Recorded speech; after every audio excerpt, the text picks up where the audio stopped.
Donc, voici une première vidéo sur les grandeurs proportionnelles. Donc, au dernier cours, on a commencé le chapitre des grandeurs proportionnelles. Voilà, ici, je suis dans Teams. Et donc, dans le canal chapitre 2, grandeur proportionnelle, j'ai mis d'abord le premier exemple. Donc, c'était un tableau où on avait la cuisson de pâtes pour un certain nombre de personnes avec le temps de cuisson et l'accompagnement en vin. Alors, on a vu que certaines grandeurs étaient proportionnelles et d'autres pas. Donc, par exemple, le nombre de personnes et la quantité à prévoir sont des grandeurs proportionnelles. Que sont des grandeurs proportionnelles?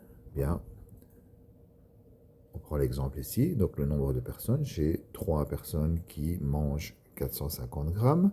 Je sais que pour une personne, donc si je divise le nombre de personnes par 3, eh bien la quantité est divisée par 3 aussi. Si je multiplie le nombre de personnes par 3 pour arriver à 9 personnes, eh bien je multiplie la quantité. Voilà.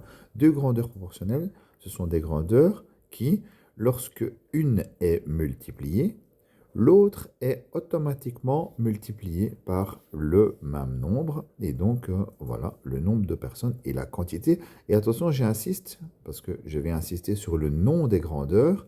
La quantité, si on l'exprime en grammes, eh bien, la grandeur, ce sera la masse. Ou éventuellement le poids. Je peux accepter, c'est pas tout à fait bon, mais tout le monde dit le poids.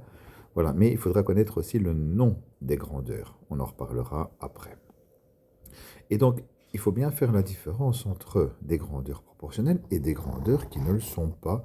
Donc, on a eu le débat, hein, certains en ont même rigolé sur la cuisson. Si je multiplie la cuisson par 3 aussi, hein, quand je multiplie le nombre de personnes par 3, si je la multiplie par 3, au bout de 36 minutes, les pâtes elles seront collantes et trop cuites. Hein. Donc, il est clair que j'ai beau multiplier le nombre de personnes par 3, le temps de cuisson, il n'est pas multiplié par 3. Et donc, le temps de cuisson et le nombre de personnes ne sont pas des grandeurs proportionnelles. Voilà, pour cette première étape, j'ai ici maintenant le corrigé de la première page, mais je vais vous faire une deuxième vidéo pour expliquer les détails.